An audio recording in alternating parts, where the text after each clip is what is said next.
You can go get it.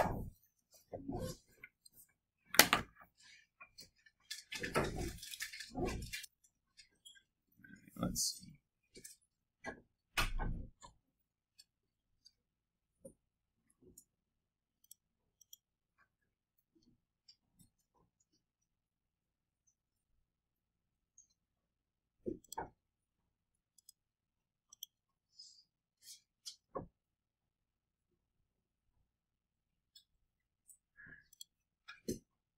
Let's see what that does. That gives me what I wanted. Oh, look at that.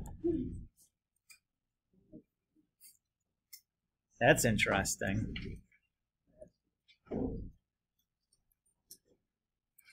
So let's not do that.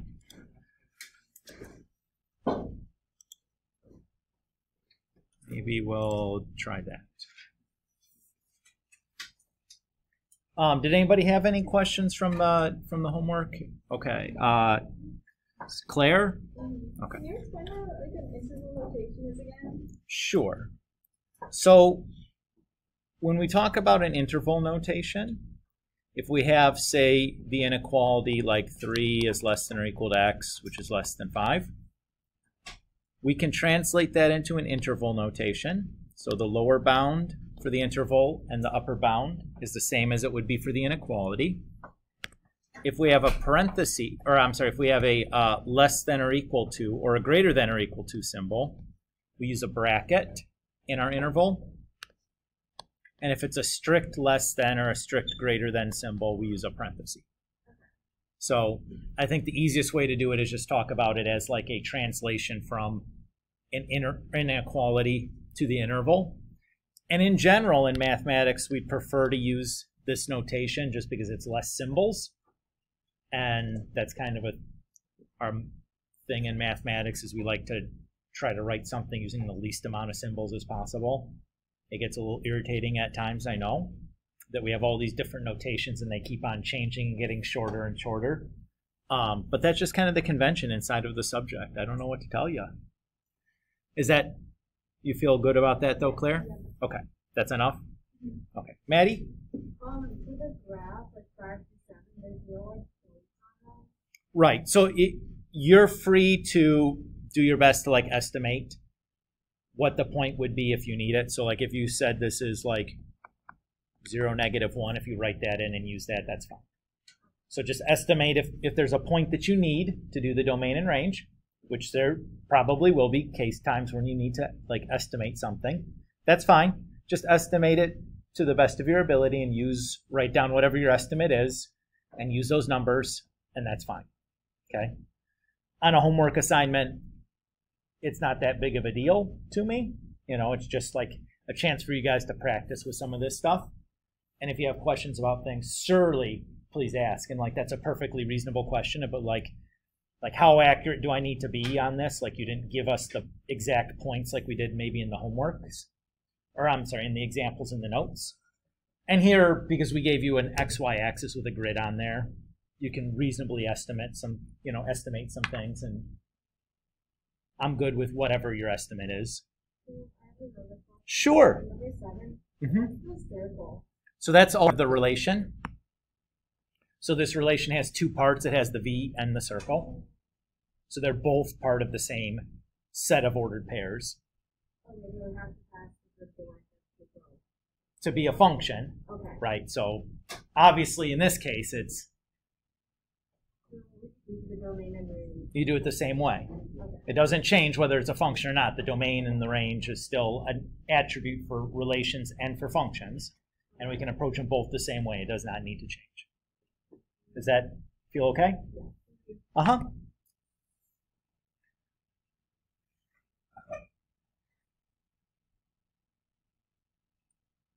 Any last call on questions about the homework or on the homework or anything like that?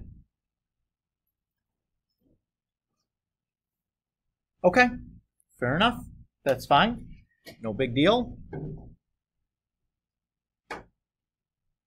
So today, just to kind of review what we've done. So we started off, we talked about sets, right? And we identified this set called a relation. which is just like a set of ordered pairs. And then from the set of relations, we identified a special relation called a function. And really, the majority of this course is going to be looking at these different types of functions, right? So one thing that we're going to want to be able to do with our functions is we're going to want to be able to talk about the similarities and differences between two separate functions, right? You'd want to be able to compare and contrast things.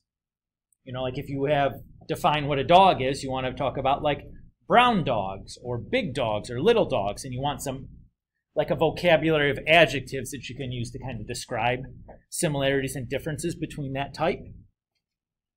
Over the next couple of days, that's what we're going to be doing in this class now, is developing some language that we can use to compare and contrast different functions.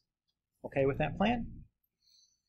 So all of these things that we're going to discuss are going to be like attributes of functions. So we can describe like some functions have this attribute or some don't, or like have this attribute on this part of it but not this part of it. And that's kind of what this next series of days and notes are going to look like. They're just defining some of these attributes and doing some examples and getting comfortable with like how we do that. And then move on to the next attribute. And there's lots of them that we'll talk about here at the beginning, but I don't think any of them are tremendously difficult to identify and describe. There's just there's several of them, so maybe just the quantity of things gets to be the hardest part on kind of keeping things straight. But individually, I don't think anything is that difficult to deal with. Okay? Okay. So we'll call these like attributes of functions.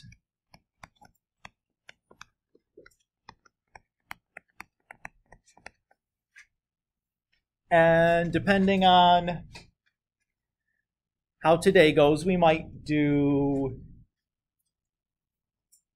I don't know, 2 or 3 of these. It probably seems about enough. I don't think we really need to be in a rush to kind of bulldoze through everything. The first set of attributes that we're going to talk about is positive, negative, and 0. So when we say when a function is positive, we're talking about where the graph is above the x-axis. When we talk about negative, we're talking about where the graph is below the x-axis. And where the graph is 0 is on the x-axis.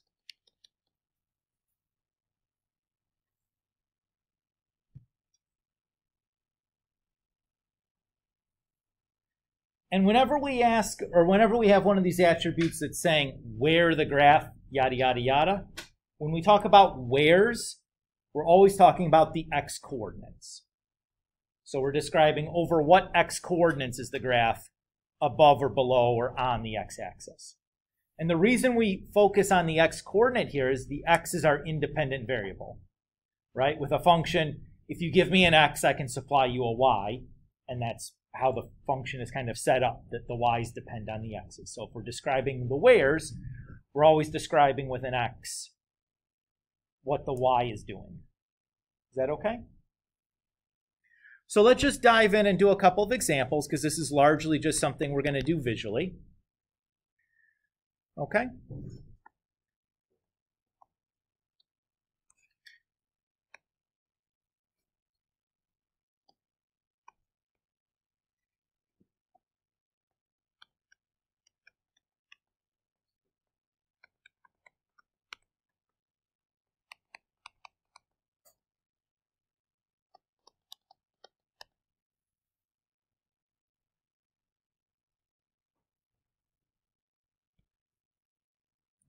So let's say that this is what our graph looks like. And when we talk about these positive, negative, and 0 questions, I would only give you a graph. I wouldn't expect you to do this with any other representation. Is that okay? I mean, I guess the worst, maybe I would give you like y equals yada, yada, yada, where you could type it into your calculator and look at the graph there. But that's basically what the only way I would not give you a graph is if it's like a y equals equation where my expectation is you type into the calculator and look at the graph. And the only reason I wouldn't give you the graph is maybe just in a homework assignment to cut down on the length of the handout or whatever. But in general, on a test or a quiz or something, I would give you a graph to use to look at. Okay with that? Okay. So we're going to look at this graph and identify the intervals where the graph is positive, negative, and where it's 0. So let's first start and just visually inspect the graph and look for how many sections of the graph are positive. So if you look at the graph, how many sections of the graph do you see that are positive, or pieces? Remember, positive is above the x-axis. I see 3. I see this section right here, this section right here, and then this section right here. Is everybody okay with that idea? How we just visually looked at it and been like, okay, those are the 3 parts of the graph that are above the x-axis. So let's write down the interval for each of those sections. So the convention is when we do this, we're going to start on the left-hand side and work to the right-hand side. So if I look at this leftmost section of our graph, and I'm going to write the interval for this, I'm going to ask what's the leftmost point on this section of the graph. Is there one? So it's the left arrow, right? Which is at the point negative infinity comma positive infinity. Okay with that? But since we're writing an interval, all we care about is the x. So we're just going to write negative infinity. Okay?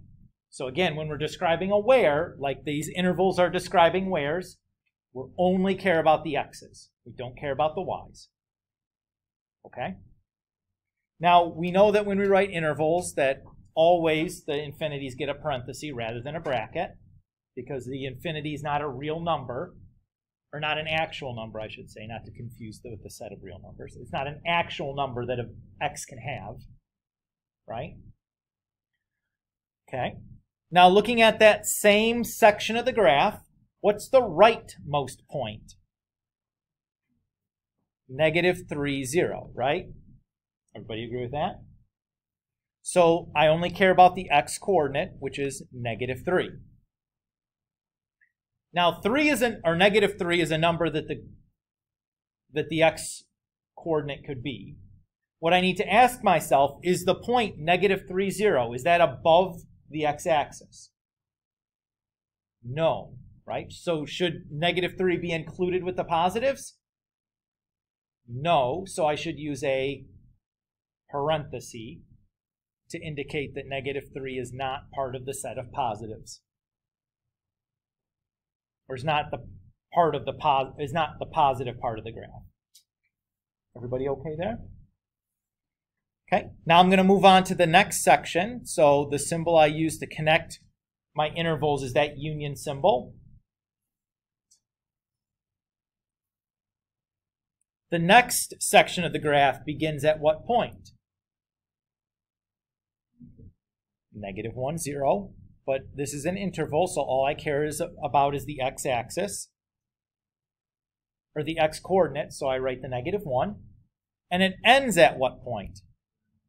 0, 0. But again, it's an interval, so all I care about is the x's. Should the -1 get a parenthesis or a bracket? Parentheses, because -1, 0 is not above the x-axis, it's on it. And how about the 0? Parentheses, because again, the point 0, 0 is not above the x-axis, it's on the x-axis. Okay. And then I'll do another union because I have one more section of my graph. What's the leftmost point on that section? Well, the leftmost point, you have the rightmost point. The leftmost point is 4, 0, right? And then the leftmost point is positive infinity, comma, positive infinity, and we know that infinities always have a parenthesis. And then that 4, should that be a parenthesis or bracket? Parenthesis, because 4, 0 is not above the x-axis. That point is on the x-axis. Is everybody okay with what we did there? Okay. How many sections of the graph are negative? 2, right? We have this section and then this section. Okay. So looking at that first negative section, the leftmost one, what is the leftmost point on the leftmost section? Negative 3, 0. But again, we only care about the x coordinate, so write a negative 3. And the rightmost point in that section? Negative 1, 0, but we only care about the x coordinates, so only write down the negative 1. Should I use a parenthesis or bracket on the negative 3? Parenthesis, because negative 3, 0 is not below the x-axis. And how about the negative 1? Parenthesis for the same reason, right? Then we'll do a union. And we'll go to the next negative section of our graph, which begins at 0, 0, but I only care about the x, so I'll write down the 0 there. And it ends at the 4, 0, but we only care about the x, so I'll write down the 4. Do these get parentheses or brackets? Parentheses for both of them, again, because those points are not below the x-axis. They're on the x-axis. And then how many parts of this graph are on the x-axis, or 0? 4. Now notice these 4 parts of the graph that are on the x-axis. Are these sections of the graph, or are they distinct points? They're distinct points, right? We have exactly 4 points that are on the x-axis. Because that is a finite set of ordered pairs, what should I use different this time? I'm going to use like the finite set notation and just list the x coordinates in question there.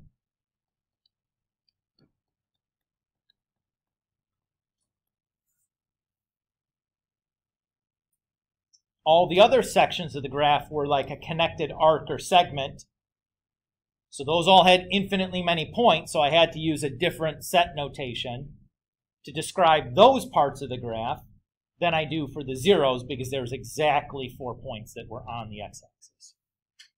Is everybody okay with what we did here? Let's do one more example, and then we'll move on to the next the next idea. Sound good?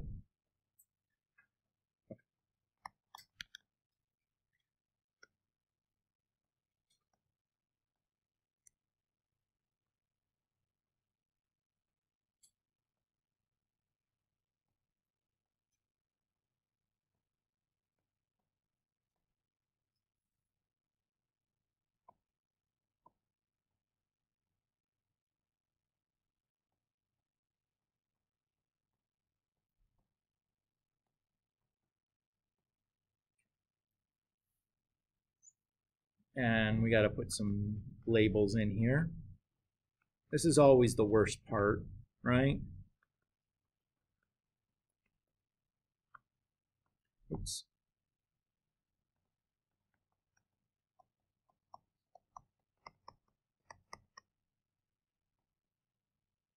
Oops.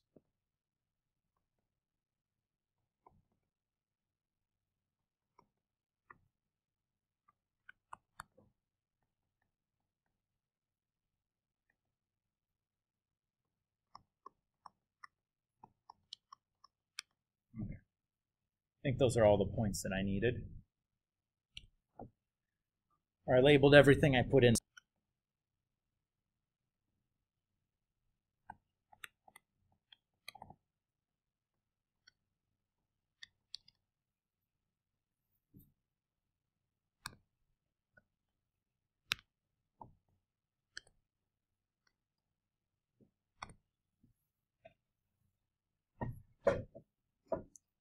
Again, if you can't ever read any of my messy penmanship, please let me know. Or if it's hard to read the projector and it feels like it'd be easier with the lights out, you can always just stand up and turn out the lights. You don't ever have to ask permission for that. If it's going to make it easier, just stand up and do it. Being able to see is more important than anything else. Okay? All right. How many positive sections of this graph do we see? 2. I see this part here and this part here. Does everybody agree with that? Okay. So that first positive section begins at what point? -2, 0. So the part I care about, though, is the x-coordinate. And it ends at what point?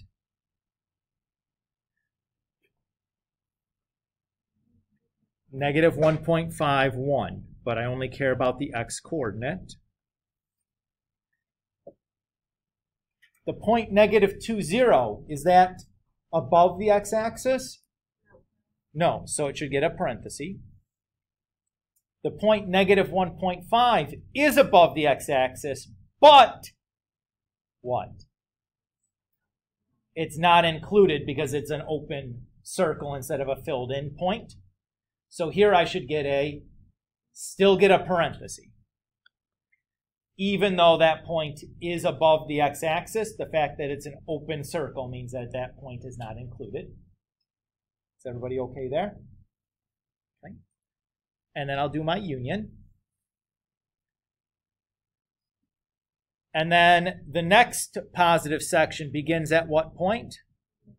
-1, 1, but we only care about the x. And it ends at what point? 2, 1, but again, we only care about the x. And then the -1 should get a parenthesis or bracket.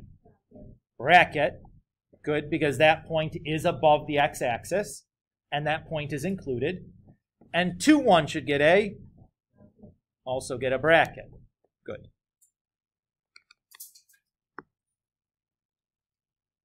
Okay. How many negative sections of this graph do you see? 3. Good. So there's 1 here, and 1 there. Everybody okay with that? All right. Let's write these down. The leftmost negative section begins at what point? -4, -3, but the x-coordinate's all we care about. And it ends at what point? -3, -3, but the x-coordinate's all we care about. The -4, bracket or parenthesis? Bracket, because that point, -4, 3, is below the x-axis, and that point is filled in. -3, 3, does that get a parenthesis or bracket? Parenthesis, because that point is open, it's not included.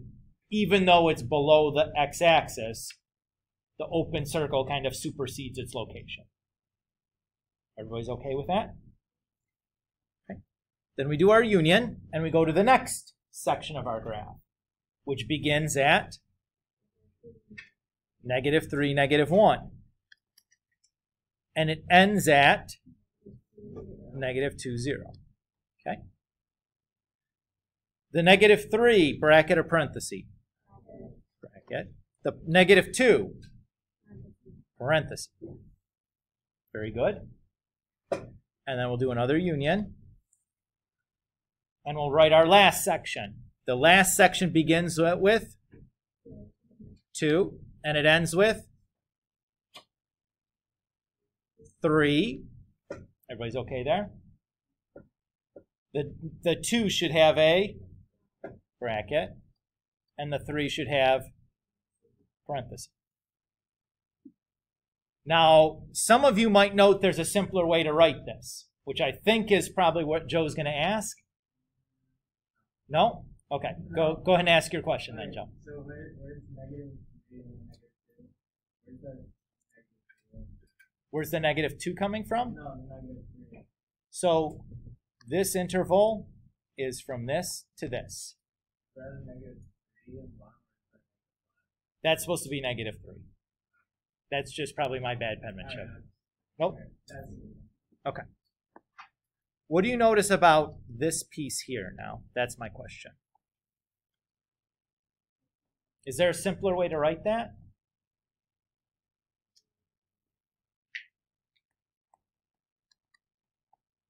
Isn't that the same thing as this? If we go from -4 to -3, but don't include 3, or we could start at 3, including 3, and go to -2, not including 2. Isn't that the same thing as just going from -4 to -2? So if you think about this as like, here's the number line. Here's -4, -3, -2. That first interval is like this, right? And the second interval is like that. Everybody okay with that? If you lay those over top of each other, exactly just this. So if you wanted to, you could also write it just using that. You don't have to, but I want to point it out to you because it would be the simpler way to do this. And if it were like a multiple choice question, this answer probably, the answer we wrote down initially probably wouldn't be one of the choices. Now, I don't really do any multiple choice, but like if you had to take like an SAT or ACT or some kind of college placement math test where they do multiple choice, and this was a question, I would not expect what we wrote down initially to be one of the choices. So I just wanted to make mention of that. I would not be so picky on a test or quiz to like require that answer. But, if you wrote down an answer and there's like really a better version of it, we should at least talk about why it is, even if I wouldn't require that better version. Does that make sense? Okay. Zoom back out here. So we have the negative parts done. Now, how many 0 parts do you see? How many people say 2? There are 2. There's this section here and that single point there. Little sneaky, but that's okay. We'd rather see the sneaky stuff in the example, so you've seen the sneaky things that I can do, rather than seeing the sneaky things for the first time in like the homework or a quiz or a test, right?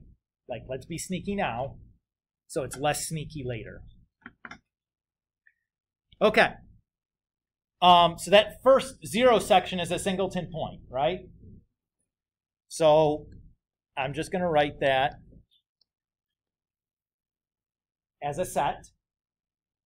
So the x coordinate for that singleton point is -2. So I'm just going to write the set -2. And then I'm going to do my union. And I'm going to write that other interval. So that other interval begins at the point 3, 0. So I'll write the 3. And it ends at the point 4, 0. So I'll write the 4. 3, 0 is an open circle. So that gets a parenthesis regardless of the location of the point 3, 0.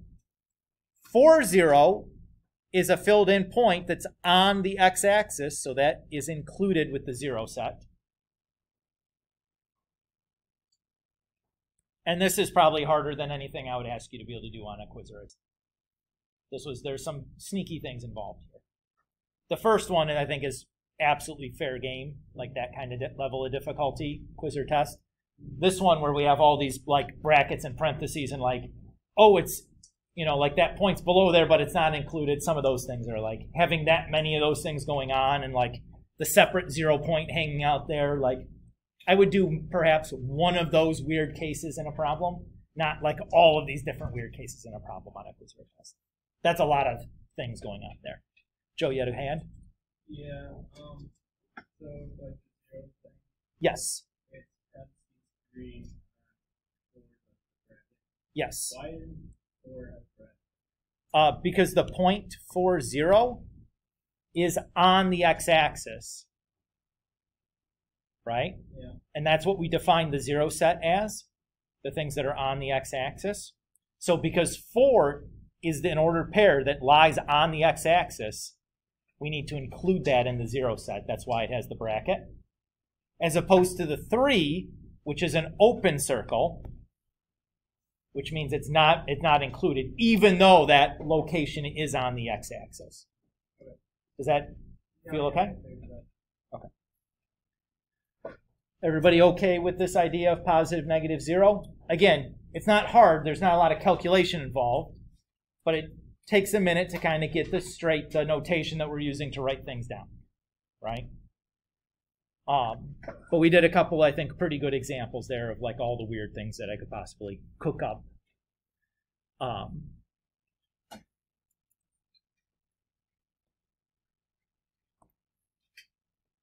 The next set of things is increasing, decreasing,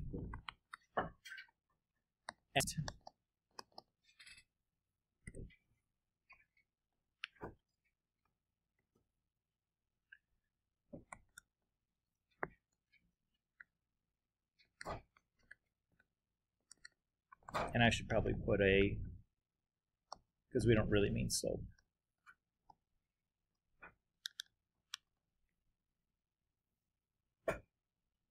So increasing is a function that has positive slope on that section, or is the section of the function that has positive slope on it. But I put little quotes around the word slope here because I don't really mean slope. Because, for example, something like this, where I have a curved line, doesn't have any slope associated with it, still is increasing on the part that's like going uphill, like a positive slope would. So that's why I put the parentheses around slope. Because really what we mean is like uphill, downhill, and flat. That's assuming that you're walking from left to right. Which is, when you read a graph in math class, that's how we read our graphs, right? We start on the negative side, and we go left to right to the positive side. So, to do an example. Okay. So same kind of thing. We're just going to write some intervals for where the graph is increasing, decreasing, and constant. So we'll just use kind of that same section, or that same picture that we kind of did for the first one.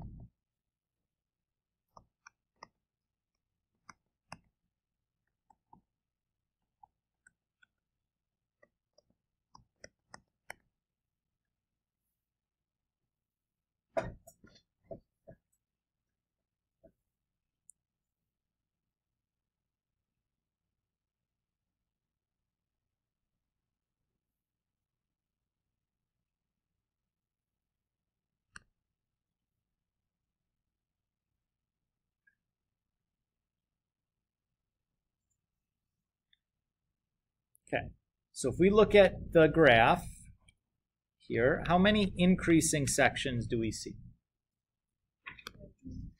2, right? We have this section here, so we get to the top of the hill, and we have the bottom of this valley to the top of this hill. Is everybody okay with that idea? Okay. So if I look at that first increasing section, the leftmost point is the left arrow, so we'll start with negative infinity. And the rightmost point is that negative 2, 3, but we only care about the x-coordinate, so we'll write negative 2. And the increasing, decreasing constant is nice because all of these intervals are always parentheses at the end. So you don't have to think about these ones. And the reason that is because of the formal definition we have for increasing, decreasing, and constant, which I didn't write down. But it basically states that, like, on this interval, if I pick any point on the interval, any point to the right of that would have a positive slope, or negative slope, or 0 slope. But if you're at an endpoint, you can't pick a point to the right. So that's why the endpoints are never included. Is that okay with everybody? Okay. So again, always parentheses when we're doing increasing, decreasing, and constant is what it boils down to. That's the reason why. I would never ask you to tell me why that is, but I'd expect you to have the parentheses and bracket stuff straight. Okay, the second interval goes from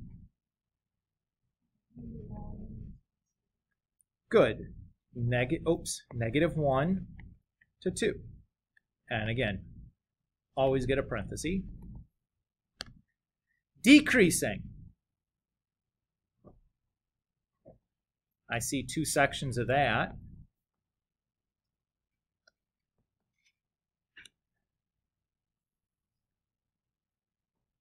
So that first decreasing section goes from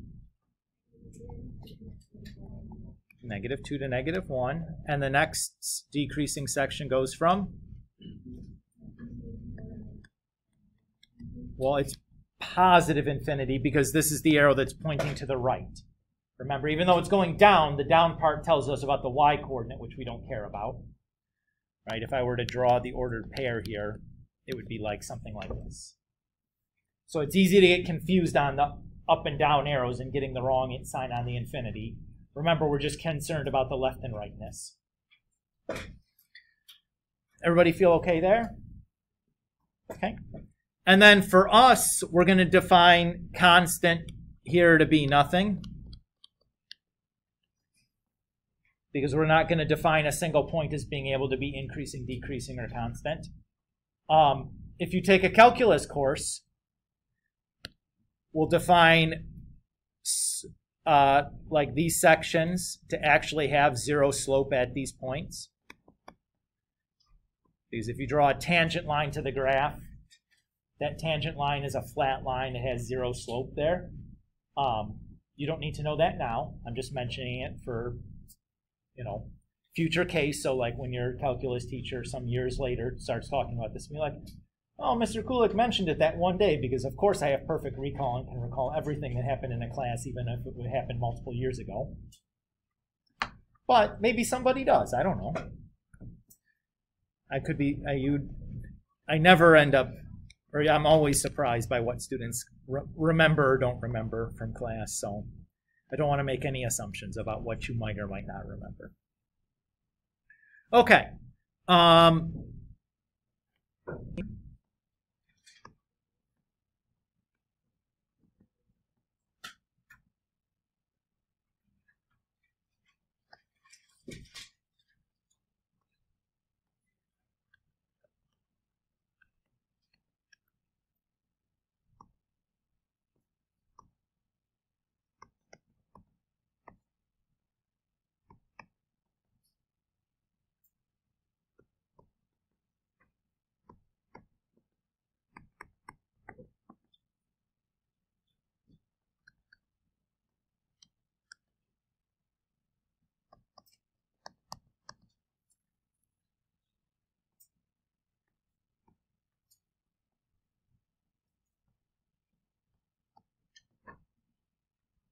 Okay.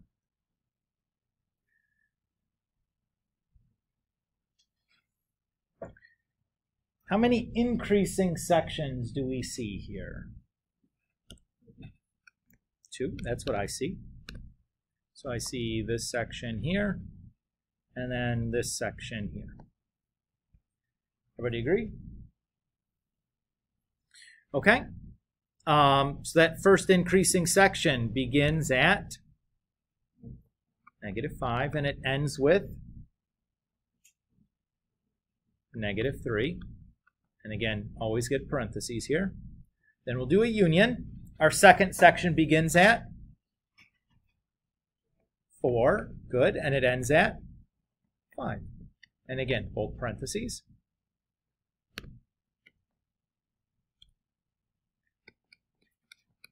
Our decreasing sections, how many of those do I have? 1, very good, just this one over here. That section begins at 1 and ends at 4. And then I have my constant sections. How many constant sections do we see? 2.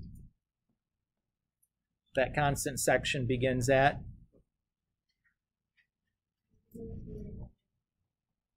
Yes, -3. Thank you. And it ends at -2, 1. Okay.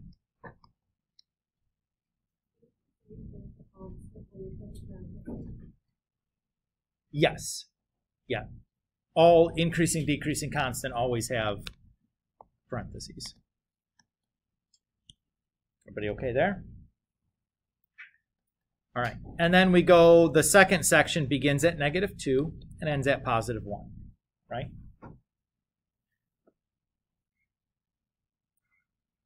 Notice that I cannot consolidate this into a single interval like we showed on that other one that I could do it. Why not?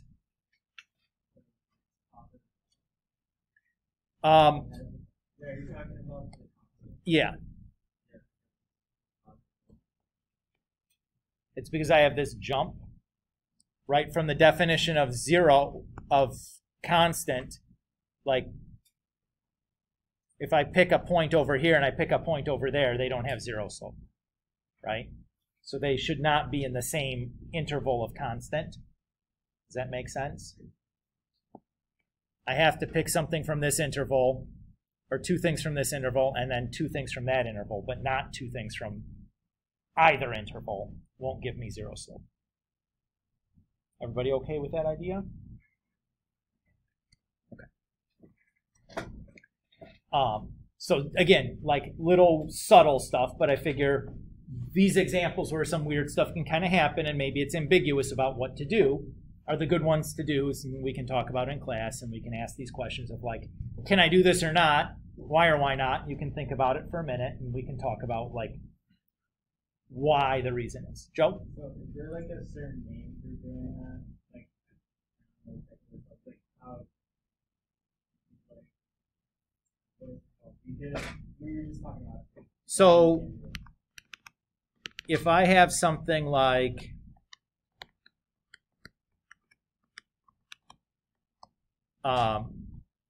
this, Yeah. where I say this, Yeah. I would just call this simplifying, because I've taken the union of 2 sets and rewritten it as a single set. I would just say that's simplifying, would be the term that I would use for that.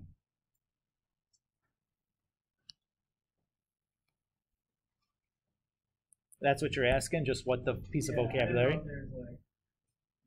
Yeah, I mean, that's I think that generic term covers what we do there. You know, like I can't think of if there's another term for what we would call that. I don't think, not that I can come up with off the top of my head. Certainly not anything that you would run into anytime soon, if there is something. Yeah, I think it's just simplifying. What it turns out is that this union operation is really is kind of the same thing as addition. So if I had like 3 plus 5, I would say like simplify. I mean, I guess you could maybe call this evaluate. Like evaluate that set operation, but I don't know. I think that those terms, those same generic terms that you've heard before, would be the term that I would use in the direction for a problem like that.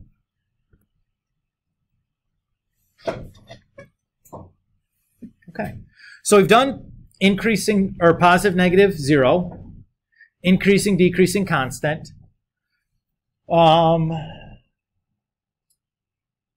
We'll do one more of these and then we'll just pause and give you whatever's left in class to start on some of the homeworks, and I'll add some new homeworks in based on what we've done here today. Sound fair? Of course. We just have to decide what's that the next thing to talk about.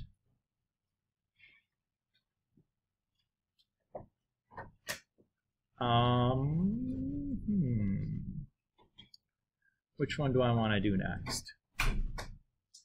Let's do a quick one.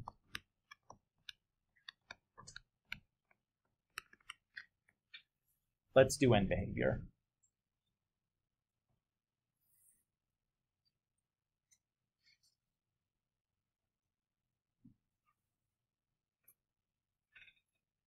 Okay. end behavior describes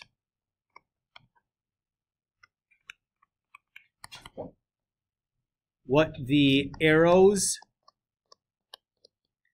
on a graph are doing. But I think a really practical conceptual definition.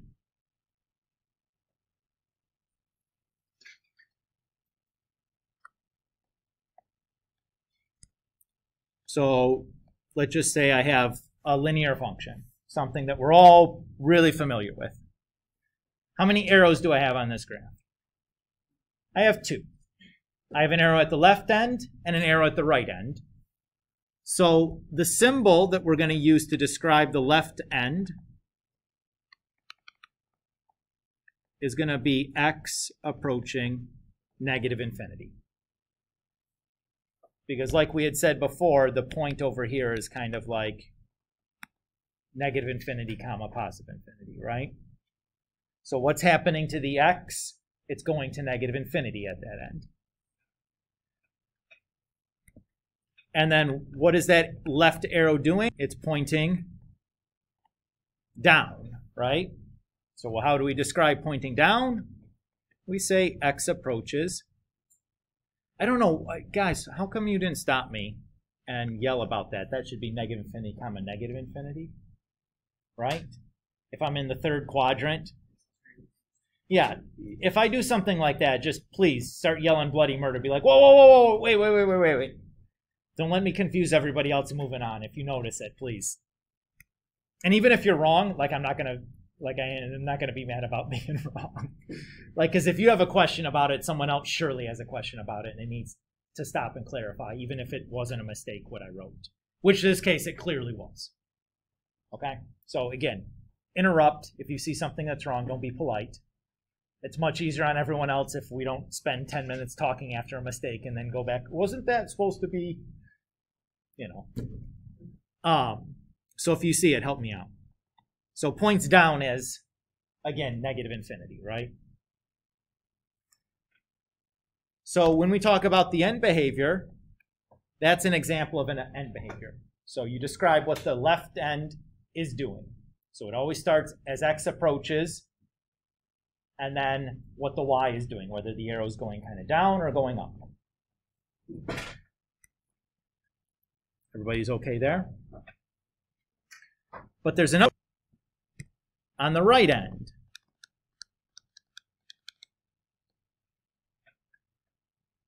Right end, this is like the point positive infinity comma positive infinity. So here, x approaches positive infinity, and since the arrow points up, we'd say y approaches positive infinity.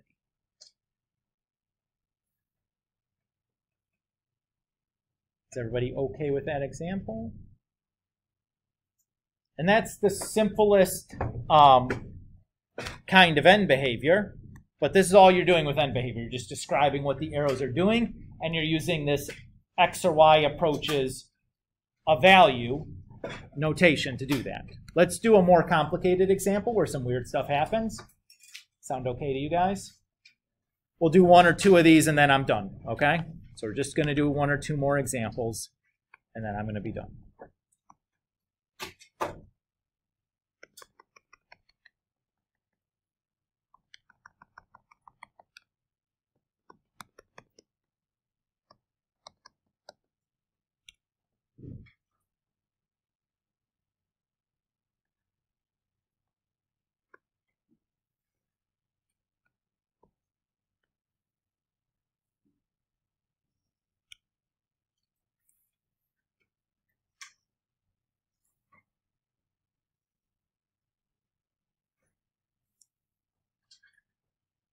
Okay. So you notice that I put some dashed lines on this graph, right? Has anybody seen a graph with a dashed line on it like that before? Maddie, do you know what those are called? I forget if I remember seeing it. You remember seeing them. Okay. These are called an asymptote, is when you draw a dashed line like that on the graph. And an asymptote is just a line that the graph approaches but doesn't cross. So it's going to get infinitely close to that line, but it's not actually going to ever get to the line or cross over that line. Is everybody okay with that idea? Okay. So for this graph, how many arrows do I have on the graph? 4. So I'm going to have 4 end behaviors to write down. So we're just going to go from left to right, describing each one of these end behaviors, okay? So this first one is pointing to the left, correct? So here we have x approaches negative infinity.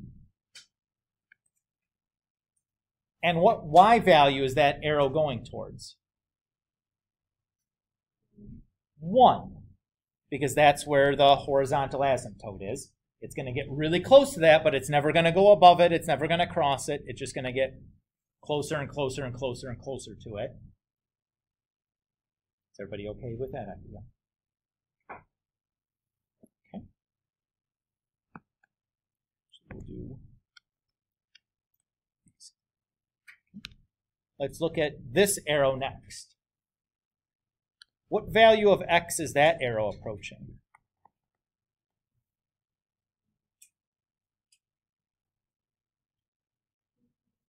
-2, right?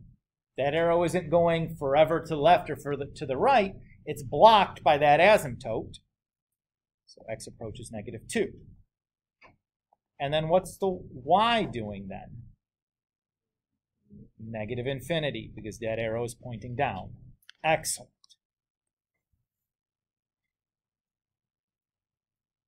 Do we feel okay with what I'm doing here? It's a relatively simple idea, just getting used to the notation is the hard part. If we just asked you to describe in words what the arrows are, how the arrows are pointing, it's pretty easy. The notation maybe gets a little getting used to, but it's still not, I don't think, terribly difficult. Let's do this arrow next. So what arrow or what x is that arrow approaching? Also -2, right?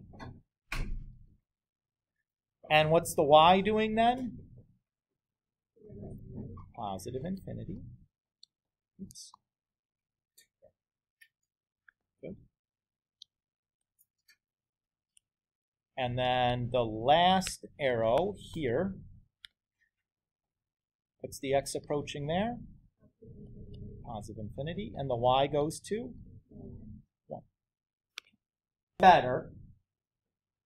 A little bit better at 2 places. So one thing that we might be concerned about here is that x is approaching -2 and going 2 different directions. That looks like something that's not a function to me. Everybody agree with that? So what we're going to do is we're going to indicate on that -2 whether the x is approaching that -2 from the left or from the right. Everybody's okay with that idea? So like this part of the graph is x approaching -2 from the left side of the graph. And this part of the graph up here is x approaching -2 from the right. Is everybody okay with that idea? So from the left, we're just going to use a negative sign in the superscript of the -2. And from the right, we're going to use a positive sign in the superscript.